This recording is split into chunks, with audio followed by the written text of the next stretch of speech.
अस्सलाम वालेकुम वरहमतुल्लाहि वबरकातुहू। बच्चों, आज हमने नया लेसन पढ़ना है, जमा का मजा। आपने जमा किया होगा, 3 जमा 2 बराबर कितना हो गया 5, 4 जमा 4 8, ठीक है। लेकिन ये मजा अलग किस्म का है, ये जमा अलग तरह की है, ठीक है। इसमें हमको ये समझाया गया है कि तरतीब बदलने के बाद अदद को हम यहाँ वहां कर दें, उसके बावजूद भी हमारा जवाब सेम आता है, एक जैसा ही आता है। जैसे अभी हम यहाँ पर पहले मिसाल देखेंगे। देखो यहाँ पर कितने मेंढक है, एक तालाब से मेंढक निकल के आ गए, 1 2 3 4 5। एक तालाब से कितने मेंढक आ गए हमारे पास, 5 मेंढक आए, ठीक है। फिर थोड़ी देर के बाद उसी तालाब से हमारे पास 2 मेंढक और आ गए, ठीक है। तो अब हमारे पास कुल तादाद मिला के मेंढक की, जो बाहर आए थे मेंढक, वो कितने हो गए, हमको वो गिन करके लिखना है, ठीक है। तो यहाँ पर 5 है और यहाँ पर 2 है, तो हम पूरी टोटल गिन करके यहाँ पर लिखेंगे कितने मेंढक बाहर आए तालाब से। तो चले हम गिनते हैं, 1 2 3 4 5 6 7। कितने मेंढक बाहर आए, 7 मेंढक बाहर आए, ठीक है। अब देखो, पहली बार मेंढक 5 बाहर आए थे, लेकिन जब दूसरे दिन हमने देखा तो पहले 2 मेंढक बाहर आए, फिर उसके बाद 5 मेंढक आए, ठीक है। तो फिर हमने 2 को 5 से मिलाया तो भी हमारा जवाब 7 आया। इसका मतलब हमने पहले 5 और 2, इसका जवाब भी हमने 7 ही लिखा, और फिर 2 और 5, इसका जवाब भी हमारे पास 7 ही आया। यानी हमारा तरतीब बदलने के बाद 5 को 2 से अगर आप मिलाओगे तो आपका जवाब 7 ही आएगा, या 2 को आप 5 से मिलाओगे तो भी हमारा जवाब 7 ही आएगा। यानी तरतीब आदाद की बदल देने के बाद 5 को 2 2 5 यहाँ वहां करने के बाद भी हमारा जवाब दोनों तरफ सेम ही आता है, ठीक है। अब देखिए, हम कुछ इस तरह से और कुछ मिसालें देखते हैं। जैसे देखिए, मैंने यहाँ पर बनाया है बॉल, ठीक है। पहले हमारे पास कितने बॉल थे, 1 2 3। कितने बॉल थे हमारे पास, 3 बॉल थे। बाद में फिर हमारे पास हमारे एक दोस्त ने लाकर हमको और बॉल दे दिए, वो देखिए कितने थे, 1 2। कितने बॉल थे, 2। अब हम 3 में 2 को मिला देंगे तो कितना हो गया, 3 और 2, जी हाँ 3 और 2 5 हो गया, ठीक है। इसी तरह से दूसरे दिन मैंने अपने बॉल खेलने के लिए सिर्फ 2 ही लेकर गए, यहां लिखती हूं 2, ठीक। और फिर हमारे दोस्त ने कितने बॉल लेकर आए, 3, 1 2 3। अब हम इन दोनों को जमा करेंगे, 2 में 3 मिलाए, 3 में 2 मिलाओ तो भी 5 आता है, और 2 में 3 मिलाओ तो भी हमारा जवाब 5 ही आएगा। यानी अगर हम अदद को यहाँ वहां चेंज कर दें, बदल दें उनकी तरतीब, पहले 3 लिखो या बाद में 3 लिखो, बाद में 2 लिखो या पहले 2 लिखो, लेकिन दोनों का भी जवाब हमारे पास कितना रहेगा, 5 ही रहेगा, ठीक है। इसका मतलब ये हुआ कि अदद को इधर उधर बदल देने के बावजूद भी हमारा जवाब सेम ही होता है। चलो एक हम और देख लेते हैं मिसाल, यहाँ पर पत्तों की है, ठीक। यहाँ हमारे पास पान के पत्ते हैं, देखो 1 2 3 4। कितने पत्ते हैं हमारे पास, 4 हैं। और दूसरी तरफ हमारे पास कितने पत्ते हैं, 1 2 3 3 है। अब हम 4 में 3 को मिला देंगे, 4 में 3 को मिला देंगे, हमारा जवाब कितना आएगा, 1 2 3 4 5 6 7। कितना जवाब आया हमारा, 7, ठीक है। फिर हमने इसकी तरतीब बदल दी, मतलब ये जो 3 बाद में आया था वो 3 को पहले ले लिया, और जो 4 आया था उसको हमने बाद में ले लिया, ठीक है। तो पहले हमारे पास 3 पत्ते आ गए और उसके बाद हमारे पास 4 पत्ते आ गए। अब हम इन दोनों की जब जमा करेंगे तो भी हमारा जवाब सेम आएगा, 7 ही आएगा।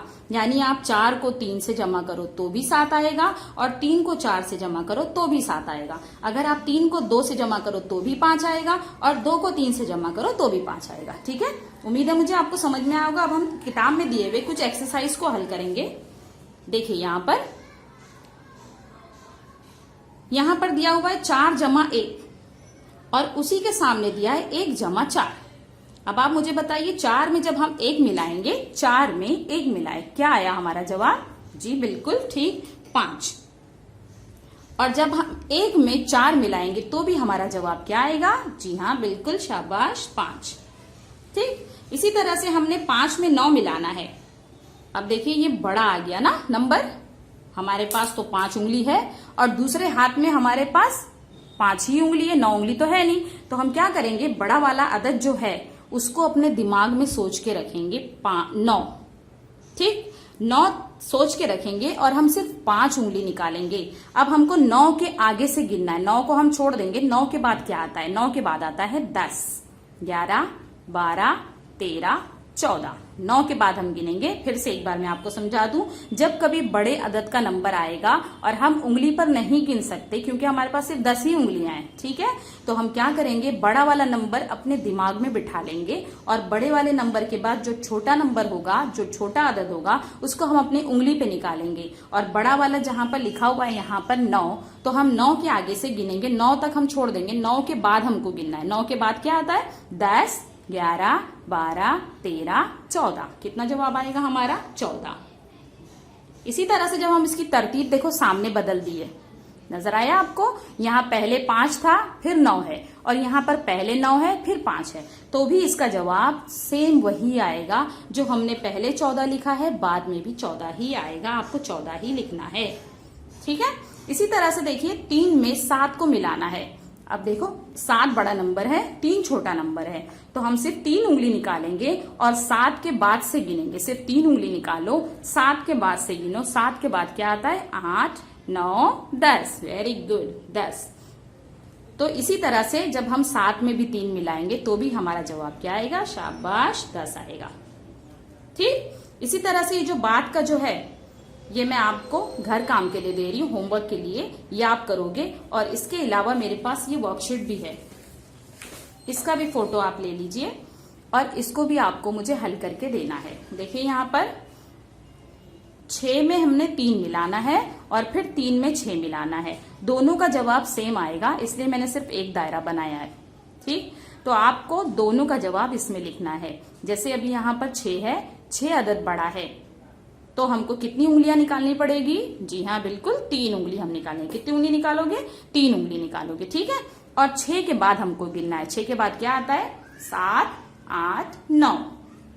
हम यहाँ लिख देंगे 9।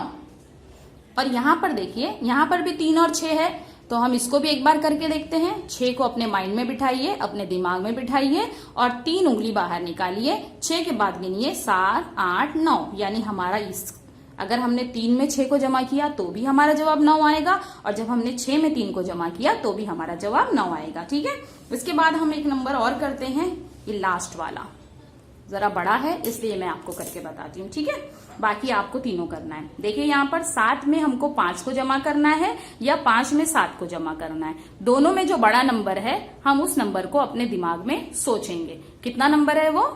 जी हाँ, बिल्कुल 7 नंबर है। और जो कम छोटा नंबर है उसको हम अपने हाथ पे, उंगली पे निकालेंगे, ठीक है। तो हम यहाँ पर निकालेंगे कितना नंबर? कौन सा नंबर? जी हाँ, बिल्कुल 5 नंबर निकालेंगे। हाँ, तो हम 5 उंगली अपनी निकाल लिए। और बड़ा नंबर हमारे पास कौन सा था? 7। तो हम 7 के आगे से गिनेंगे। 7 के बाद क्या आता है? 7 के बाद 8, 9, 10, 11, 12, ठीक है। हम यहाँ पर लिख देंगे 12।